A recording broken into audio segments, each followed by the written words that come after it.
Next question है, if the zeros of polynomial x square minus 5x plus k are reciprocal of each other, find the value of k।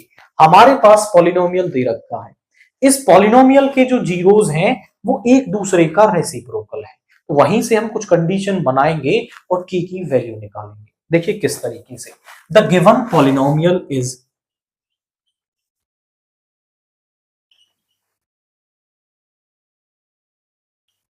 वो हमें क्या दे रखा है, px is equal to में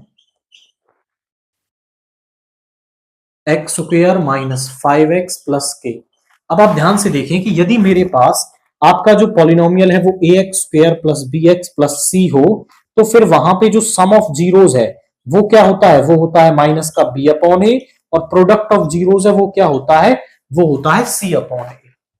तो मैं मान लेता हूं कि इसके जो जीरोस हैं वो अल्फा बीटा है, तो हम मान लेते हैं कि let alpha beta, alpha and beta are zeros of the polynomial. हमने मान लिया कि इस पॉलिनोमियल के जो जीरोस हैं वो अल्फा एंड बीटा है। क्वेश्चन हमसे कह रहा है कि वो एक दूसरे का रेसिप्रोकल है, यानी कि अगर बीटा का रेसिप्रोकल करोगे तो हमें क्या मिल जाएगा, अल्फा मिल जाएगा।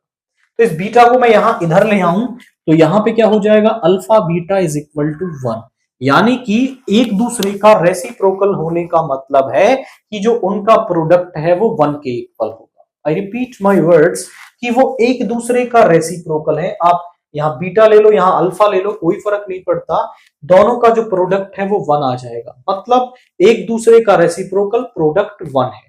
अब प्रोडक्ट ऑफ जीरोस हम निकाल भी सकते हैं by equation. Product of zeros वो क्या होगा, ये फर्स्ट नाम दे दिया, प्रोडक्ट ऑफ जीरोस क्या होता है, c अपॉन ए, यानी ये वाला पार्ट अपॉन में कोफिशिएंट ऑफ एक्स स्क्वायर, तो यहां पे आ जाएगा k अपॉन में coefficient of x square is 1।